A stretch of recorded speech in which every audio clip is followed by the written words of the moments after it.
Hello everyone, my name is Milind Shabrav Nagre, uh, Meji College, Malegaon Camp, Malegaon. Today we'll be discussing NMR spectroscopy. NMR, you know that NMR means nuclear magnetic resonance.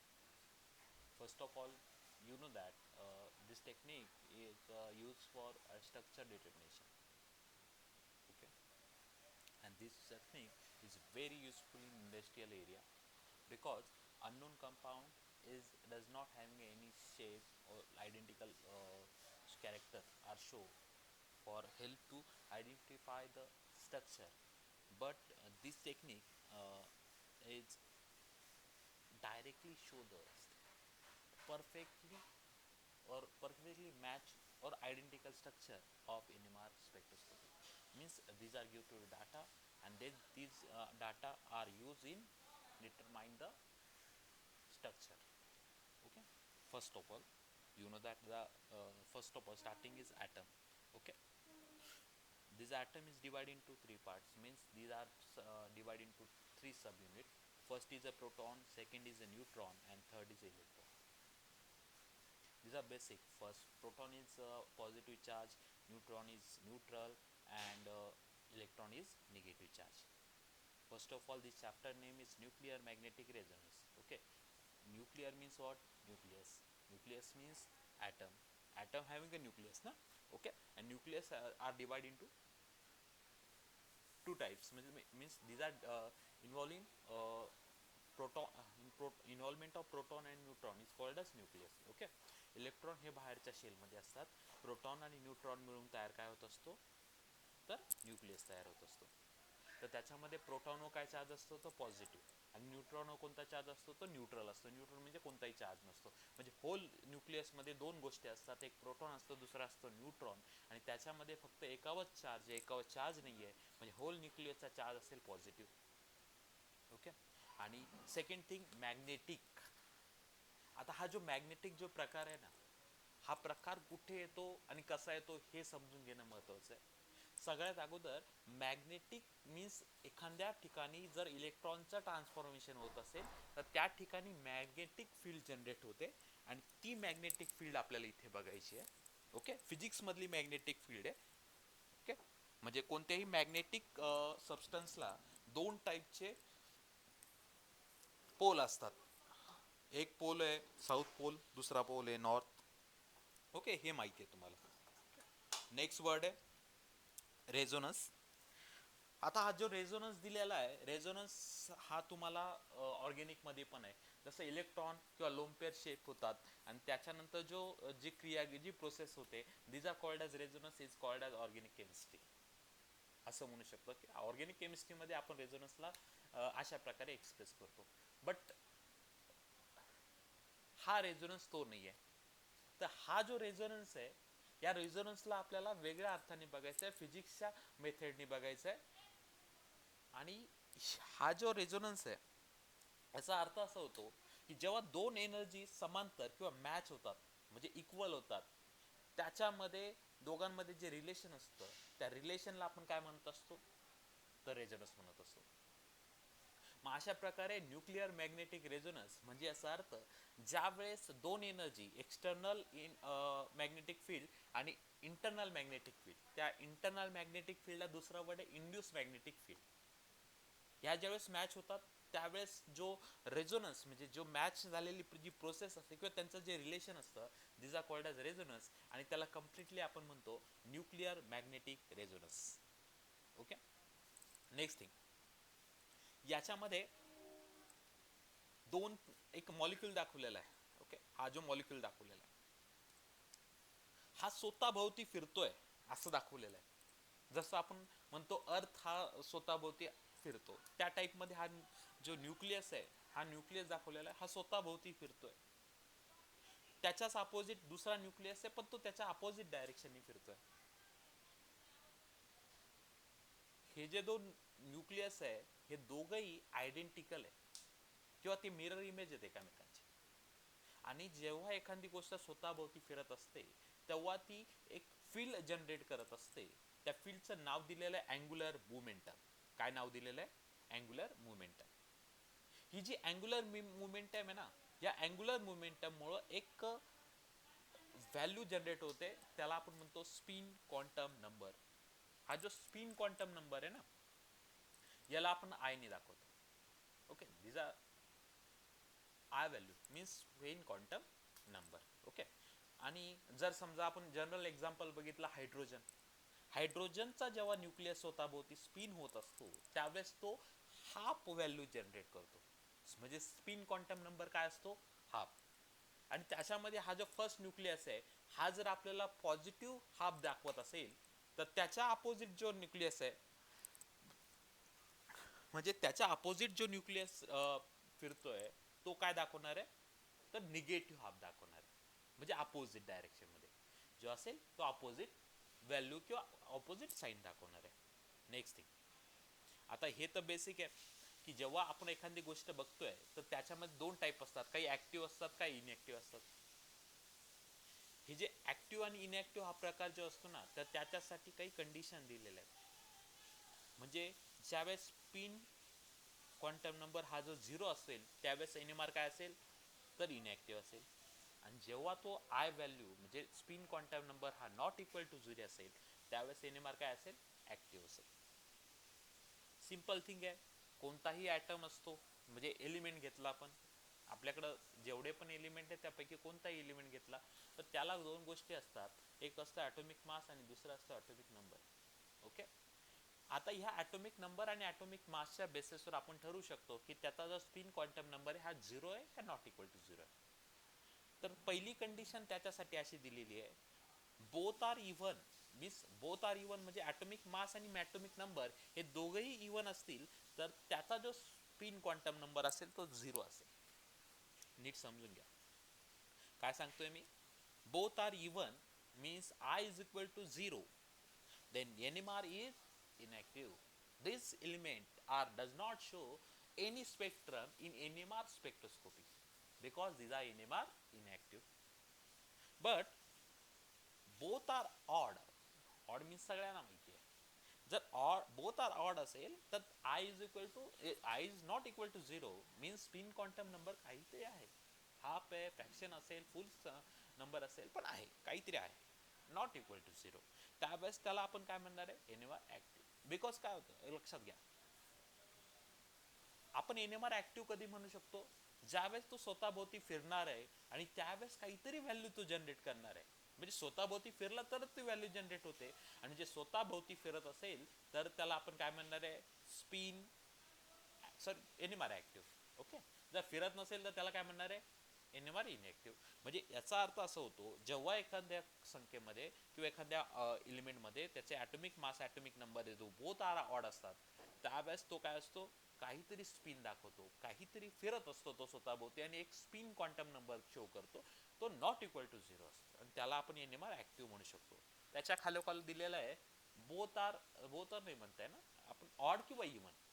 म्हणजे atomic मास हे odd असू शकतो कधी कधी, किंवा atomic number odd असू शकतो. म्हणजे वेगळे, एक ऑड असेल तर दुसरा इव्हन असेल.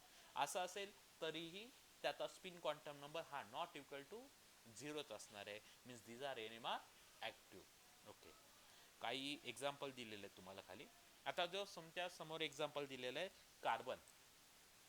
हे जे कार्बन जो एक्झाम्पल दिलेलं आहे एक बेस्ट एक्झाम्पल आहे.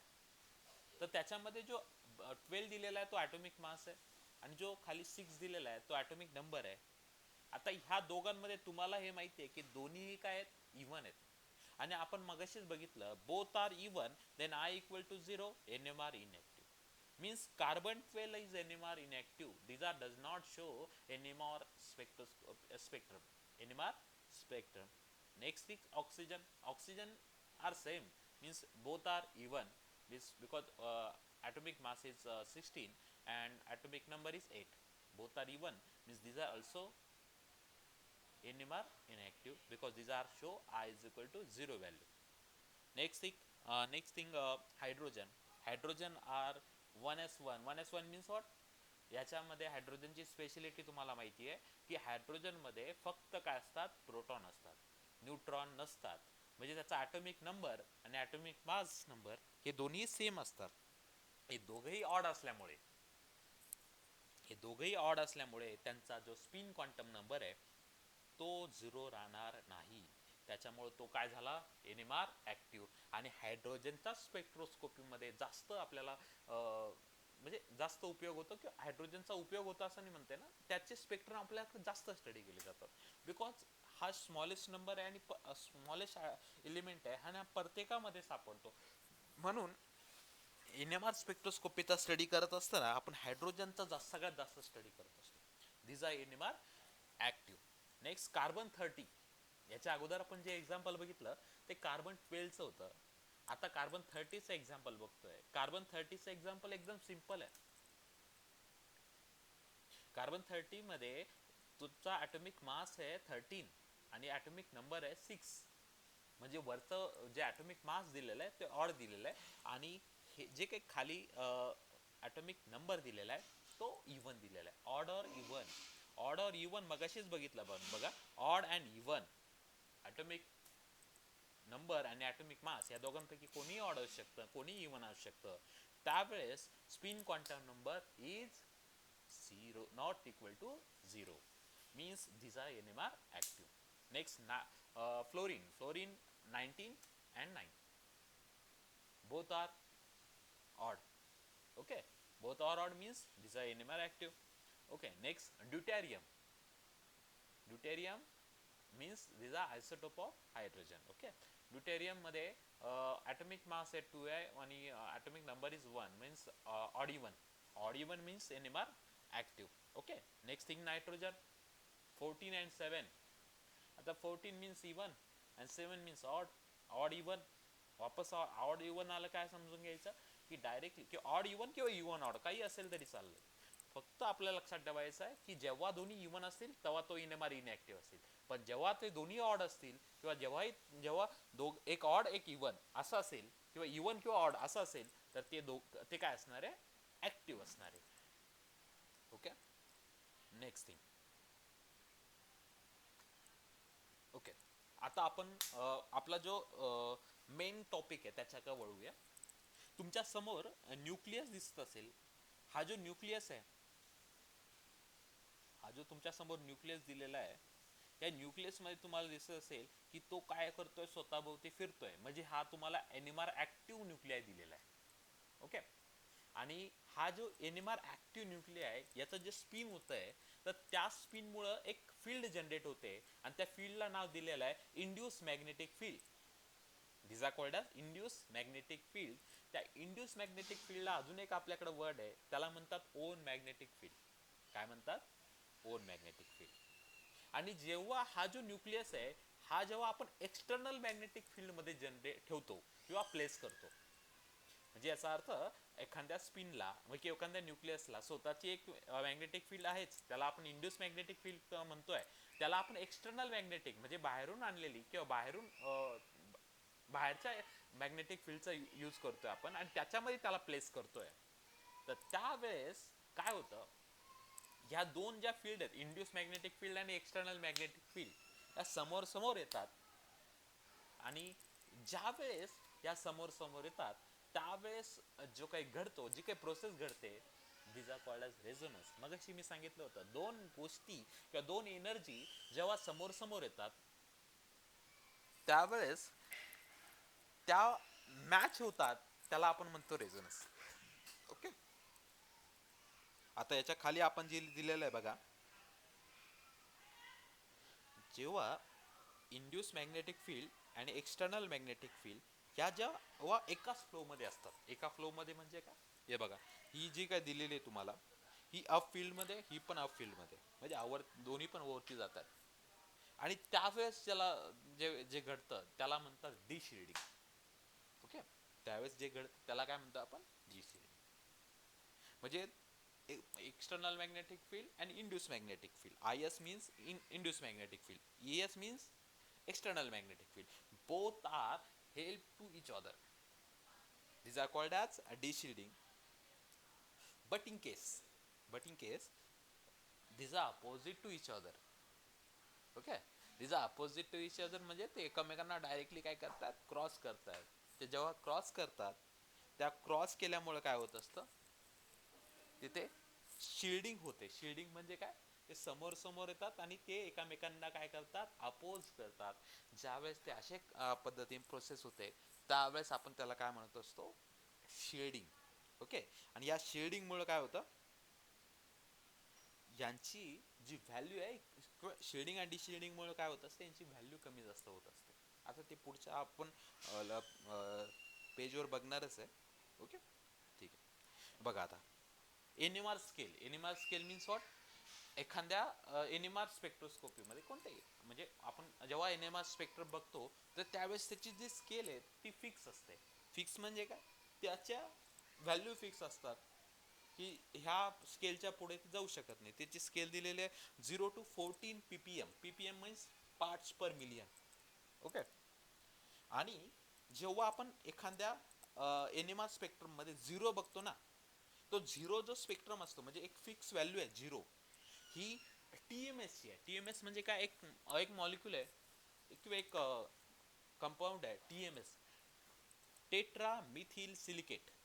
हा जो टेट्रा मिथिल सिलिकेट आहे ना, जो कधी हा जो मॉलिक्युल आहे, हा कधीही बघितला तर तो काय दाखवत असतो, 0 ppm दाखवतो. म्हणजे त्याची एनएमआर व्हॅल्यू ही काय असते, 0. आणि त्यामुळे त्याला आपण स्टँडर्ड म्हणून कन्सिडर करत असतो. स्टँडर्ड म्हणजे काय, ज्यावेळेस आपण एखाद्या गोष्टीची स्पेक्ट्रम घेत असतो, त्यावेळेस आपल्याला कंपॅरिझन साठी काही कंपाऊंड त्याच्यात ऍड करायचे असतात, आणि त्या कंपॅरिझन करणाऱ्या कंपाऊंडला किंवा कंपॅरिझन म्हणून यूज होणाऱ्या कंपाऊंडला आपण स्टँडर्ड कंपाऊंड म्हणतो, आणि बिकॉज त्याची व्हॅल्यू आपल्याला माहित असते.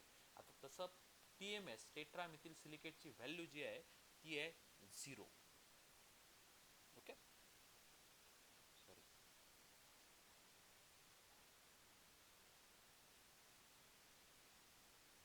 ओके, आणि त्याची जी व्हॅल्यू दिली आहे ती 0 ppm दिलेली आहे. Okay. Next, shield value are decreases. म्हणजे ज्यावेळेस एखाद्या गोष्टीमध्ये, जेव्हा आपण एनएमआर स्पेक्ट्रोस्कोपीमध्ये बघितलं आपण, जेव्हा ते एकामेकांना अपोज करतात, त्यावेळेस आपण काय म्हणत असतो, शील्डिंग म्हणत असतो. आणि ज्यावेळेस शील्डिंग होते, त्यावेळेस एनएमआर व्हॅल्यू ही डिक्रीज होत असते. म्हणजे एक फिक्स व्हॅल्यू आहे, त्या फिक्स व्हॅल्यू पासून ती काय होत असते, डिक्रीज होते ज्यावेळेस शील्ड होतो. आणि ज्यावेळेस डिशील्ड होत असतो, म्हणजे ज्यावेळेस शील्ड होतो तेव्हा डिक्रीज होते, आणि त्या जर समजा तिथे डिशिल्डिंग होत असेल, तर ती व्हॅल्यू अप साईडला जाईल, म्हणजे ते काय होऊन जाईल, इन्क्रीज होऊन जाईल. ओके. हा, हे जे काय हे आपण क्लिअर करणारच आहे. पहिल्या लेक्चरमध्ये कोणताही टॉपिक क्लिअर होत नाही, पण हे हे पुढे जाऊन आपण क्लिअर करणारच आहे. ओके. आणि याच्यामध्ये तुम्हाला एनएमआर स्पेक्ट्रोस्कोपीमध्ये एवढं तर कळलं असेल, की याच्यामध्ये आपण कशासाठी याचा वापर करत असतो. तर याचा वापर फक्त आपण स्ट्रक्चर डिटर्मिनेशनसाठी नाही, तर खूप साऱ्या काही ॲप्लिकेशन आहेत. ओके. ते एक ॲप्लिकेशन एक एक एक एक करत आपण नेक्स्ट लेक्चरमध्ये किंवा पुढच्या लेक्चरमध्ये आपण बघणारच आहे. फक्त एवढं लक्षात ठेवायचं आहे, एनएमआर स्पेक्ट्रोस्कोपी ही हायड्रोजनला जास्त फेस करत असते, हायड्रोजन स्पेक्ट्रमला जास्त फेस करते, बिकॉज हायड्रोजन हा कोणत्याही मॉलिक्युलमध्ये आढळून येत असतो, आणि सगळ्यात जास्त आपल्याला हायड्रोजनवरच फोकस करायचा आहे. ओके. तुम्ही टीवायला आणि एमएससी ला शिकला असाल, त्याच्यामध्ये आपण तेच केलेलं आहे, की एनएमआर म्हणजे एनएमआर आपण शिकलेलंच आहे. तिथे आपण एखाद्या व्हॅल्यूवरून स्ट्रक्चर डिटर्मिनेशन केलेलं आहे. म्हणजे फक्त आपल्याला मॉलिक्युलर फॉर्म्युला दिलेला आहे, त्याच्यानंतर एसयू काढतोय, नंतर आपण त्याच्या व्हॅल्यूमध्ये जे काय दिलेलं आहे, एनएमआर व्हॅल्यू दिले आहेत, त्याच्यावरून आपण त्याचे फ्रॅगमेंट आयडेंटिफाय करतोय, आणि ते फ्रॅगमेंट आयडेंटिफाय केल्यानंतर आपण त्यांच्यापासून काय करतोय, स्ट्रक्चर डिटर्मिनेशन करतोय. ओके. ह्या प्रकारे तुम्ही आत्तापर्यंत एनएमआर स्पेक्ट्रोस्कोपी शिकलेला आहे, आणि हा काही खूप अवघड प्रकार नाही. इथून पुढेही आपल्याला त्याच प्रकारे जायचं आहे. फक्त इथे फोकस तुमचा असंच ठेवला पाहिजे, की तुम्ही इथून पुढे तुम्हाला ॲडव्हान्स पार्ट बघायचा आहे एनएमआर स्पेक्ट्रोस्कोपीचा. ओके. आणि घाबरून जायची गरज नाही आहे. आता जरी स्टार्ट झालेला आहे आपला, ओके, रेग्युलर लेक्चर होतील. आणि काही डाऊट आला, ओके, तर आम्ही आहेच, आम्हाला कॉल करू शकता, आम्हाला मेसेज केला तरी काही प्रॉब्लेम नाही. ओके. फक्त आता एक लक्षात ठेवायचं आहे, की हे जे लेक्चर आहे, मी हे यूट्यूबवर पण टाकणार आहे. ओके. हे लेक्चर यूट्यूबवर जेव्हा मी टाकणार आहे त्यावेळेस ती लिंक शेअर केली जाईल तुम्हाला. ओके. आणि त्यावेळेस तुम्ही त्याच्या नोट्स घेऊ शकतात. आणि स्पेशली मी नोट्स तर देणारच आहे. ओके. जेव्हा आपलं आता कॉलेज जेव्हा रेग्युलर चालू होईल, म्हणजे आता असं वाटतं आम्हाला की एक 15-20 दिवसात चालू झालं पाहिजे कॉलेज. ओके. जर चालू झालंच तर मग तर काही प्रॉब्लेमच नाही, आपल्याला ऑनलाईन लेक्चर घ्यायची गरज पडणार नाही. ओके. पण तरीही नाही चालू नाही झालेलं आहे किंवा काही प्रॉब्लेम इश्यू झालाच क्रिएट, ओके, तरी आपण काय करणार आहे, ऑनलाईन लेक्चर विथ तुम्हाला फिजिकली नोट्स प्रोव्हाइड केले जातील. म्हणजे तुम्ही कॉलेजला येऊन नोट्स कलेक्ट करू शकता, मला कॉल करून नोट्स कलेक्ट करू शकता. ओके सर, ठीक आहे. मग आज पुरतं बस एवढं lecture. Okay, bye. Next lecture आता उद्या लेक्चर होईल आणि उद्याचा टाइम टेबल मी मेसेज करेल तुम्हाला सगळ्यांना. ओके, चला ठीक आहे, बाय.